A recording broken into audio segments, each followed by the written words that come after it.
Salut à tous, j'espère que vous allez bien aujourd'hui pour une petite vidéo. On a gagné 2-0 face au Red Bull New York. J'aurais préféré qu'on gagne 4, 5, 6-0. Moi j'attendais un 4-0. Mais bon, c'est pas grave. Mais on va parler du 0 du Red Bull New York. Ils auraient pu mettre deux buts, hein. Clairement, ils auraient pu mettre deux buts. On va commencer par parler d'abord du New York, puis après du Barça. Clairement, ils auraient pu mettre deux buts. Il y avait une action, il n'y avait aucun défenseur. Le joueur était là-bas, il a arrêté la balle. Ils avaient trop réfléchi, je crois qu'ils n'étaient même pas réveillés. C'est- et l'autre action, c'était sur les côtés, hein. Il n'y avait presque aucun défenseur. Le mec, il tire pas, il attend, et les défenseurs sont là. C'est vraiment catastrophique. Mais ce qui était bien du côté de New York et pas bien du côté de notre part, c'était leur gardien. Ils avaient quand même un assez bon gardien. Je vous le dis tout de suite, ils avaient un très très bon gardien. Il faisait que des arrêts. Je crois que c'est le meilleur gardien de... comment dire? Peut-être non Courtois. Lui, Courtois, ça va se jouer à ça, mais bon, c'est quand même l'un des meilleurs les gardiens les plus durs de la pré-saison. Avec Courtois aussi. Mais bon. On va parler du Barça maintenant, but de Dembélé et de Memphis. On va parler de Dembélé et Rafinha. Xavi, il a vu qu'il y avait de la concurrence, il a mis Rafinha à gauche. Il a bien fait. Pourquoi? Parce que grâce à Rafinha, ils ont fait une deux. Dembélé est rentré dans la surface et il a marqué. Rafinha et Dembélé, ça peut se jouer ensemble. Ça déjà, c'est compatible, Rafinha à gauche. Ce que j'ai moins aimé, c'est Ansu Fati et Lewandowski. Pourquoi? Il prenait trop de temps à réfléchir. Il prenait trop de temps à réfléchir.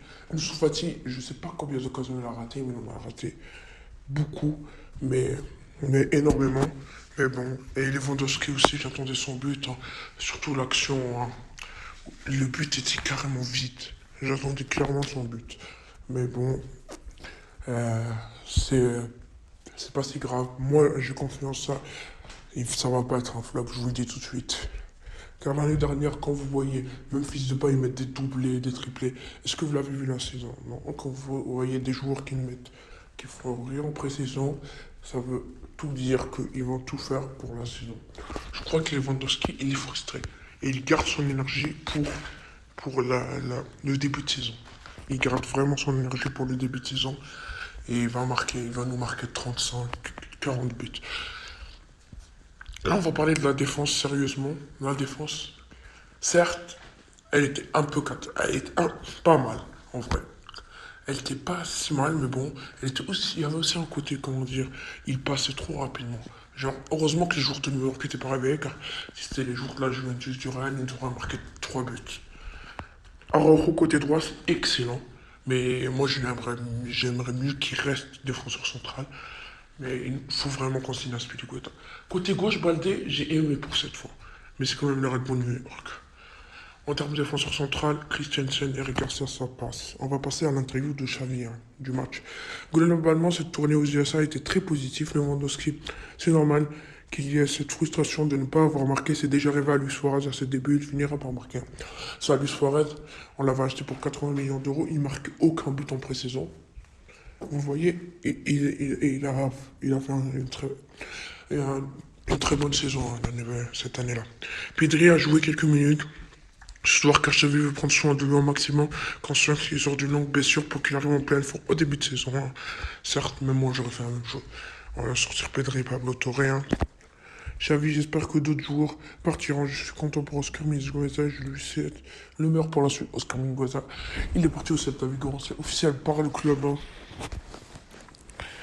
Mais ouais, quand il parle de plusieurs jours, je sais pas s'il parle de Deon, mais il parle sans doute de Umtiti, des indésirables, quoi, de Neto, Ricky Pucci, etc. L'année dernière, nous avions une petite équipe. Nous sommes heureux d'avoir une équipe plus complète maintenant. Ouais. C'est vrai que l'année dernière, hein, on avait une équipe assez pas ouf pour aller en Ligue des Champions, quoi. Faire jouer Francky en tant que défenseur central ne veut rien dire. C'est la pré-saison et nous essayons des joueurs différents postes. J'ai mis Nico en défenseur aussi, hein. J'aime Dembélé en tant que joueur, je lui fais beaucoup confiance et il sait depuis que je suis arrivé à faire la défense en 13 passes décisives l'an dernier. Imaginez le football que nous aurions s'il commençait à marquer des buts, hein. Ouais, c'est vrai, Dembélé a marqué 3 buts, hein. Rafinha est une signature spectaculaire pour le Barça, pas seulement pour cette saison, mais aussi pour l'avenir. Ça se suit bien, se positionne bien, peut marquer des buts, a des bons coups de pied, arrêter, et surtout il monte. Il monte, hein, vraiment. Lewandowski, il marque des buts à l'entraînement, mais pas aujourd'hui, c'est normal qu'ils se sont frustrés. C'était la même chose avec Suarez ou Ferran. Il marquera certainement beaucoup, mais il ne s'agit pas seulement des buts, mais toute l'équipe, hein. J'ai vu que mes défenseurs centraux soient bons avec le ballon. Rick et Christensen sont idéaux. Pour cela, je pense à Robert être bon à droite, ouais. Et là, on va passer à la composition. Alors, ça commence avec Ter Stegen, Christensen, Garcia, Alba, Araujo, Frankie, Sergio, Pablo Gavi, Ousmane Dembélé, Lewandowski, Rafinha. Déjà, le milieu était mieux que celui de la Juventus. Je vais vous dire, déjà, était mieux que celui de la Juventus. L'attaque, elle est parfaite. Je mets un 10 sur 10 sur l'attaque. L'attaque, elle est parfaite. La défense, bon, certes, s'il y avait Koundé à la place de Garcia, ça aurait été mieux. Mais j'aurais préféré Araujo en défenseur central, même s'il est excellent en gauche. Je mettrais un 7 sur 10 dans toute l'équipe.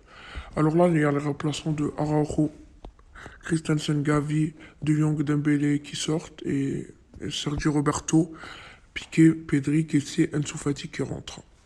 C'est ça. Et Ansu Fati, il a fait un très bon match, mais il a raté beaucoup de ballons. Je vous rappelle. Xavi l'a fait tourner, hein. Il y avait énormément de joueurs comme là. Là, je crois que ça sera pour le jeu en ce type. Balde, Nico, Pjanic, Aubameyang, Jordi, Eric, Sergio Rafinha. Mais là, ça se rapproche du 11 type. Pourquoi? Regardez, les premiers changements, il a fait jouer parce que les joueurs étaient assez fatigués. Dans l'autre match, ils avaient joué plus. Mais là, il a fait sortir. Là, ça se rapproche un petit peu du 11 type, hein. Ça se rapproche du 11 type. Là, il y a eu des changements. Je crois, eux deux, c'est sûr qu'ils sont titulaires. Inaki Pena pour Ter Stegen, Memphis pour Lewandowski. Il a fait jouer plus Lewandowski que Ter Stegen. Il a fait jouer un petit 75 minutes. 2 heures à 75 minutes. Pour après faire rentrer les autres joueurs, hein, qui méritaient un peu de temps de jeu, hein, quand même. Pablo Torres est rentré pour Pedri, hein. Pedro, ouais, il était rentré, mais il est ressorti. Pourquoi? Parce qu'il y avait énormément de fautes. Là, on va voir la finale et qu'est-ce qu'on a fait dans cette pré-saison. Alors, en 4 matchs, on a fait 3 victoires et un nul. C'est bizarre, on a fait le nul contre la pire équipe qu'on a joué quand même. On a marqué 11 buts et on s'est fait encaisser 2 buts, hein. Je crois que 11 buts, les 11 buts, la moitié c'est Rafinha et Dembélé, mais bon. Et c'est la fin de cette vidéo. N'hésitez pas à vous abonner, à liker, à commenter. Il y aura une vidéo sur l'actualité dans la journée, je sais pas à quelle heure, mais bon. Ciao.